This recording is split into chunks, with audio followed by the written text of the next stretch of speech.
ক্ষমতাচ্যুত স্বৈরশাসক শেখ হাসিনার আমলে দেশ থেকে টাকা পাচার ছিল একটি স্বাভাবিক ঘটনা। ঘটনাগুলো এতটাই গুরুতর হয়ে উঠেছিল যে এটিকে সিনেমার সঙ্গে তুলনা করেছে লন্ডন ভিত্তিক দৈনিক ফাইন্যান্সিয়াল টাইমস।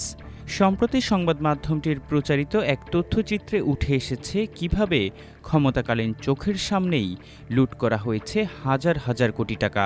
ফাইন্যান্সিয়াল টাইমসের প্রচারিত এই তথ্যচিত্রের নাম দেওয়া হয়েছে বাংলাদেশের হারানো বিলিয়ন, চোখের সামনেই চুরি। ফাইন্যান্সিয়াল টাইমসের তথ্যচিত্রে বলা হয়, প্রধানমন্ত্রী হিসেবে শেখ হাসিনার ১৫ বছরের শাসন আমলে প্রায় $২৩৪ বিলিয়ন তথা ২৮,৫৪,৮০০ কোটি টাকা বাংলাদেশ থেকে লুট হয়েছে। এমনকি শেখ পরিবারের সঙ্গে যুক্ত লন্ডনের প্রাক্তন মন্ত্রী ও শেখ হাসিনার বোনের মেয়ে টিউলিপ সিদ্দিকীর বিরুদ্ধেও উঠেছে দুর্নীতির অভিযোগ, যার মধ্যে পাওয়া যায় লন্ডনের ট্রেন্ডি কিংস ক্রসে একটি ফ্ল্যাট, যা টিউলিপ সিদ্দিক ২০০০-এর দশকের শুরুতে পেয়েছিলেন। তখন তার বয়স ২২ বছরের বেশি হওয়ার কথা নয়। সম্পত্তিটি টিউলিপকে একজন ভূসম্পত্তি উন্নয়নকারীর পক্ষ থেকে দেওয়া হয়েছিল, যার সঙ্গে সাবেক হাসিনা শাসনের যোগসূত্র পাওয়া গেছে।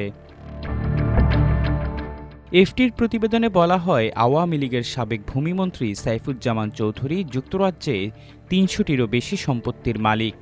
যুক্তরাজ্যের ন্যাশনাল ক্রাইম এজেন্সিও তার ৩৫০টি সম্পত্তি শনাক্ত করে জব্দ করেছে। পৃথিবীর অন্যতম দরিদ্র দেশের একজন মন্ত্রীর জন্য যুক্তরাজ্যে অন্তত ৩০০টি সম্পত্তি কেনা এটা বিস্ময়কর, যেখানে এক ব্যক্তি বছরে দেশের বাইরে $১২,০০০ বেশি নিতে পারেন না।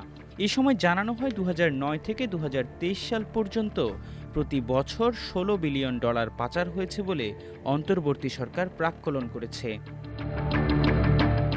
প্রতিবেদনে ইসলামী ব্যাংকের সাবেক এমডি মোহাম্মদ আব্দুল মান্নানের মন্তব্য নেওয়া হয়। সেখানে দেশের বৃহত্তম এই ব্যাংকের সাবেক কর্মকর্তা জানান, ২০১৭ সালের প্রথম বোর্ড মিটিংয়ের সময় তার গাড়ি ডিজিএফআই সদর দপ্তরের দিকে ঘোরানো হয়। সেখানে তৎকালীন ডিজিএফআই প্রধান জেনারেল আকবর তাকে জানান, সর্বোচ্চ কর্তৃপক্ষ চান আব্দুল মান্নান পদত্যাগ করুক। প্রতিবেদনে ব্যাংকের পরিচালকদের অস্ত্রের মুখে শেয়ার হস্তান্তর ও পদত্যাগের ঘটনাও উঠে এসেছে। এসব হস্তান্তরকৃত শেয়ার যেত শেখ হাসিনা ঘনিষ্ঠদের কাছে। তথ্যচিত্রে টাকা পাচারের নানা পদ্ধতি নিয়ে আলোচনা করা হয়। যেমন টাকা বিদেশে যায় মোটামুটি দুইভাবে। এর একটি ওভার ইনভয়েসিং, অর্থাৎ আমদানির দামের চেয়ে অনেক বেশি দাম কাগজে দেখিয়ে টাকা পাঠানো, আরেকটি আন্ডার ইনভয়েসিং, বিদেশে রপ্তানির আয় আসার কথা থাকলেও কম দেখিয়ে টাকা ফেরত না আনা। আরেকটি বড় মাধ্যম হচ্ছে হুন্ডি। বাংলাদেশের ক্ষেত্রে দেখা গেছে, ব্যাংক ঋণ মঞ্জুর করলে এই অর্থ কখনোই ফেরত দেওয়া হয় না, আর এই ঋণের অর্থ পাচার করতে হুন্ডি নেটওয়ার্ক কাজে লাগে।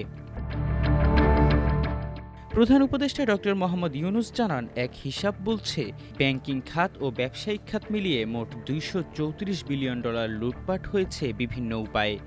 সম্ভবত কোনো দেশের ক্ষেত্রে এটাই সবচেয়ে বড় অর্থ লুণ্ঠন। তথ্যচিত্রে বলা হয়, কেন্দ্রীয় ব্যাংকের গভর্নর অনুমান করেন যে এস আলম গ্রুপ ডিজিএফআই এর সহায়তায় $10 বিলিয়ন বাইরে সরিয়ে নিয়েছে।